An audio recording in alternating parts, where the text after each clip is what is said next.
The only concern was that you were going to spend money and you weren't going to get it back. Look at this. Right. You needed volume so you can hear this too. Whoa. I mean, what in the Oh my God. Dude, he looks like old. I'm back. I'm back. Obviously, Mike Tyson was a super athlete when he was young. Oh, my God. No one, when they're 20, usually can move like that. Yeah. And here he is, 53, moving like a world champ, throwing bombs. Again, it's only on the pads. We don't know what happens if he spars. Right. But still. But you have to You're like the praying surmise. mantis. If he makes the first move, You have to. he's going to rip your head off. Mike Tyson explains his desire to fight again. I feel unstoppable now. The gods of war have reawakened me. And he said something about the gods of war have awakened me. They've reignited my ego and want me to go to war again. Holy that's so terrifying. That's so terrifying. Joe Rogan is genuinely stunned by Mike Tyson's ripped physique ahead of a potential showdown with Floyd Mayweather Jr. It's something Rogan keeps circling back to whenever Tyson comes up in conversation, clearly impressed by his physical condition. That's still Mike Tyson. Yeah, that's still what I see in my nightmares. And that is a guy who's on testosterone. That's a guy who's on human growth hormone. Gotta be, right? Gotta be. Yeah. I mean, I never asked him, but I couldn't imagine he would try to do this without, and I couldn't imagine he would be able to keep that physique. Oh, he has power. It's real power. And that's why, like, everybody's talking about this Mike Tyson thing. I was like, man, they should not be letting this thing happen. I really hope he doesn't knock Mike Tyson out. To me, I'll just be real bummed out to see Mike get KO'd Right, at 58 at years old. 60, basically. like, what other sport would we let a 58-year-old man compete other than golf? Right. Yeah, but you know what I'm saying? Like, why are we letting this happen? It's kind of crazy. Yeah, but he's made for it, man. Like, he's made Mike for it. is? Yeah, I mean, it's Listen, what he is. Dude, he's perfectly capable of knocking him out. He is perfectly capable. If he zigs when he should have zagged, if Mike can close the distance in a way that he doesn't expect, and Mike also has layers upon layers of attacks that are in his mind. When Mike Tyson isn't locked in for battle, he can seem almost ordinary, calm and relaxed, as if time has softened him. But the moment a fight becomes real, everything about him shifts, and the entire room feels the change. Watch him fighting Mike. I think that's crazy. He's going to have an exhibition with Tyson, which is crazy. Yeah, that's crazy. Mike is so much bigger than him. Yeah, he's but so much bigger than him. he's not going to land a fist on Mayweather. Right. It's Not gonna be after hard. his last performance. You know, I think Tyson just needs What do you to think get was going on with the last one? It looked a little bit like sparring. Yeah, I don't know. I think it was scripted. Yeah. I ain't never seen Tyson biting his gloves, and like you could just, it was taking all that he could not to like hit him. Joe Rogan has shared that after doing multiple interviews with Mike Tyson, the contrast in his presence is striking. One time, Tyson appeared like a regular guy sitting at the table, calm and unassuming. Another time, he showed up in full fight shape, looking absolutely massive, broad through the shoulders, powerful in the chest, with a presence that made the air feel heavier the moment he walked in. Joe even joked that he might need a bigger table just to handle Tyson's presence, because when Mike is in that mode, he doesn't just sit in a room, he completely takes it over. Mike Tyson is the reason why this desk is this width. Did I tell you that? No, this is real? Yeah. I had a smaller desk that I was planning on using for the new studio. When I'm like, maybe it'd be better if I'm a little closer to the people. But then I did a podcast with Tyson. I did two of them with Tyson. One, when he was high, when he was running Tyson's Ranch. He had a little bit of a belly. He was jolly. He was just high all the time. We had a wonderful conversation. And then next time he came in is when he's preparing for the Roy Jones fight. Oh, and wow. He was jacked. And he had these big ass muscles in his forearms. And he made me so nervous. Like he was so keyed up. You could tell. Like he was ready to go. Oh, he was wow. ready to go. And I'm like, no. This small table. I need to be, I need to have some distance. And that's exactly why this potential fight has everyone talking. Because while Floyd Mayweather Jr. is the polished technician, a master of distance and control, Mike Tyson still carries that raw, intimidating energy that doesn't simply fade with age. It is just like, it's heartbreaking to see a icon go out like that. Yeah. You know, and but it's crazy also to see him fight at 57 years old. Like that's but nuts. still, like, he shouldn't have been in there at all. You know, I think it's needed the money. other ways. Yeah. You know, it's other ways for. Joe Rogan also points out an uncomfortable truth about money, that even legends don't always stay as rich as fans imagine. He suggests that exhibition fights become an easy way to maintain a lavish lifestyle while remaining in the spotlight. So when you look at Mike Tyson now, ripped, powerful, and sharp like a man preparing for serious business, it stops feeling like nostalgia and starts to feel like a warning wrapped in gloves. Floyd Mayweather. Yes. I wasn't bothering nobody. I love this guy. Like, why would he want to fight Iron Mike Tyson? I was minding my business. I wasn't bothering nobody. He just wanted, he picked He me. came, he said, damn, we got a bag, huh, Mike?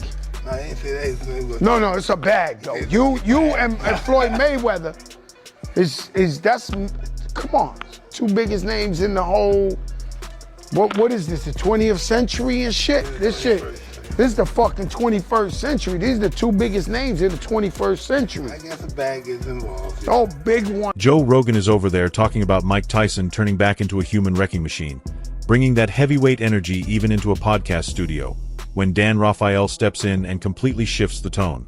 What felt like, "this is insane," suddenly becomes, "this is exactly where boxing is right now." And honestly, he's not wrong. Rafael looks at the whole Floyd Mayweather Jr. versus Manny Pacquiao rematch situation like someone who's seen this story before and didn't love the ending the first time. When he calls the original fight disappointing, it hits a nerve. History remembers the spectacle, but not necessarily the action.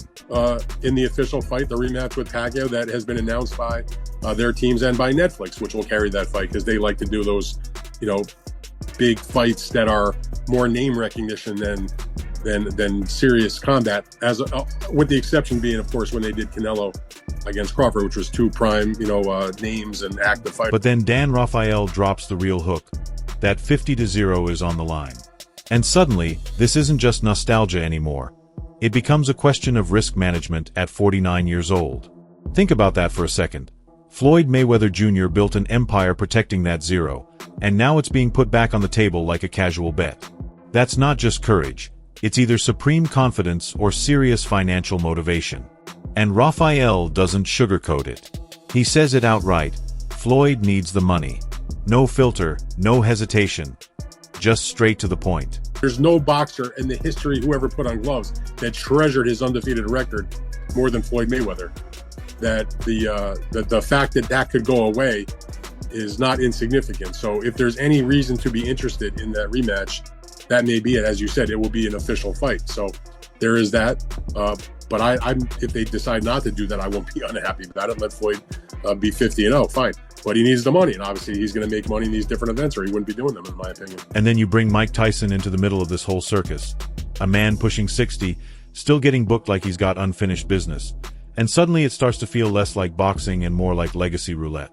But here's where it gets interesting. Even while Dan Rafael is criticizing it, he's also explaining exactly why it works. The names are just too big. The curiosity is too strong. People complained about the first fight between Floyd Mayweather Jr. and Manny Pacquiao, and still bought it. Now add age, higher stakes, and that unpredictable what-if factor, and it becomes even harder to ignore. And that point about protecting the zero cuts deeper than most realize. You've got an entire generation treating undefeated records like fragile glass instead of part of a fighter's journey. So yeah, Rafael might be frustrated, and fans might roll their eyes, but let's be honest, when the lights come on, everyone's still watching. Mayweather is putting that 50-0 record. 100%. That's the only thing that makes it even quasi-interesting. Mm-hmm. Look, we don't have to relitigate their first fight from 2015. It was a terrible fight, and Floyd won easily. But he's 49 years old. Pacquiao has actually had a real fight since then, even though he didn't win against Mario Barrios back in July of last year. A lot of people thought he did win. Mm-hmm. He looked pretty good for a guy that was coming out of a 4-year retirement that's in his mid-40s.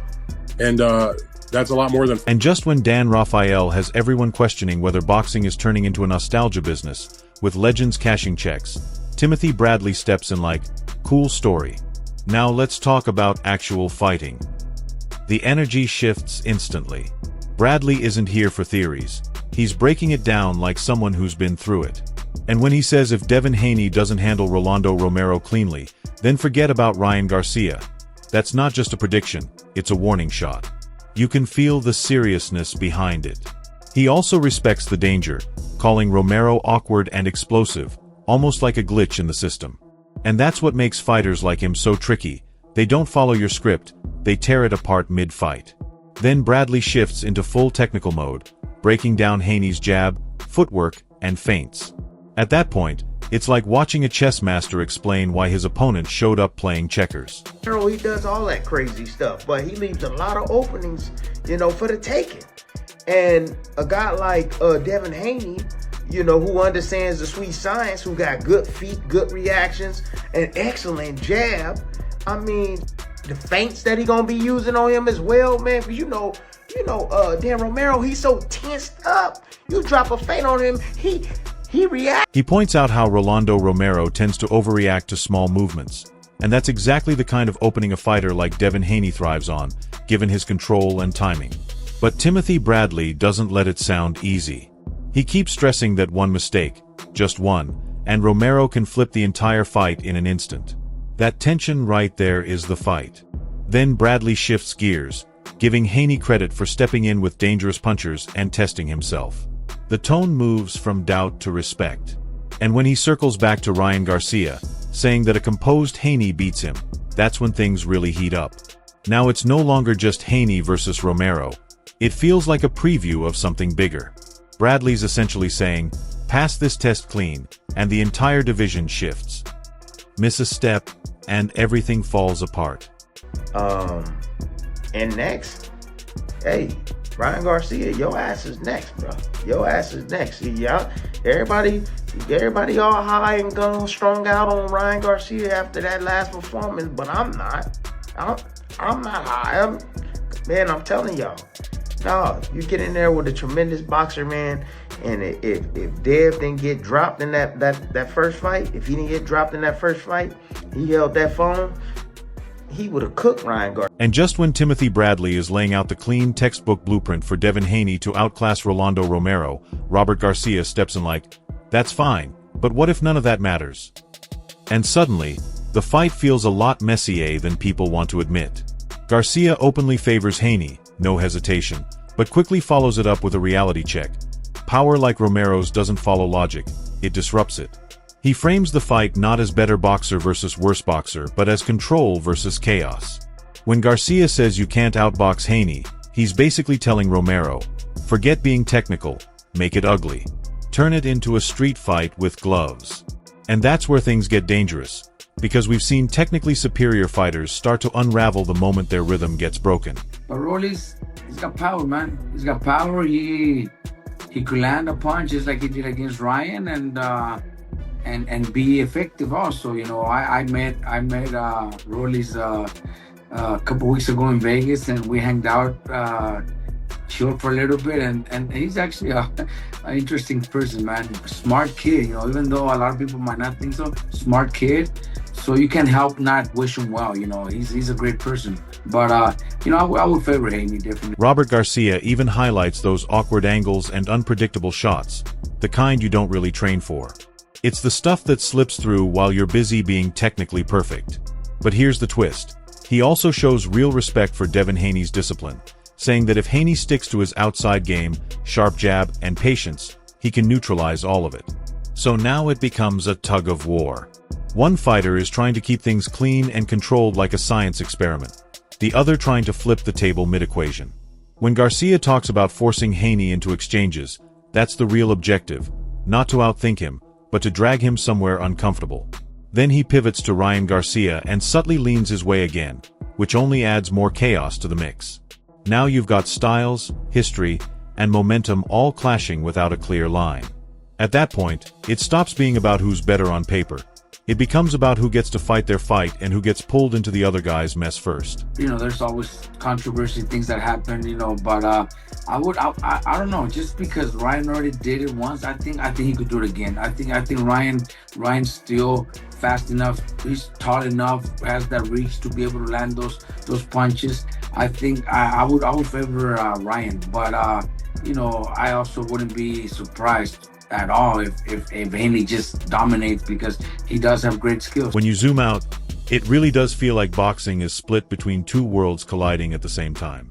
On one side, you've got legends like Floyd Mayweather Jr., Mike Tyson, and Manny Pacquiao still commanding attention purely off their names. At that level, the conversation isn't even about who's better anymore.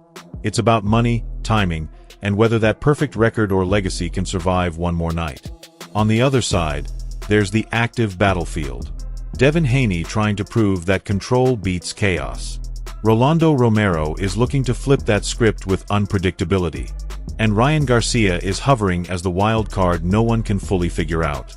Timothy Bradley is telling you skill should dominate. Robert Garcia is reminding you that power doesn't care about your game plan. And somewhere in between, the uncomfortable truth sits. They can be right at the same time. That's what makes this era so chaotic. Nothing lines up clean anymore. The sport has become part business, part legacy management, and part pure competition, and all of it is happening at once. Ryan is a big name, huge name. People want to see him. I don't mind seeing any of those rematches. Ryan could fight Haney again, and Ryan could fight Rollins again, and they're very big fights, very interesting fights. Haney has put himself in a great position now that he's a world champion also, and he's also pretty famous out there. People do want to see him. Now I want to hear from you. Does Devin Haney cruise like the technicians expect, or does Rolando Romero turn it into chaos and shock everyone? And where do you stand on the whole Floyd Mayweather Jr., Manny Pacquiao, and Mike Tyson situation? Is it still boxing, or just big-name business at this point? Drop your take in the comments. Let's really talk about it. And don't forget to like, share, and subscribe to Boxing Update Daily. See you in the next one.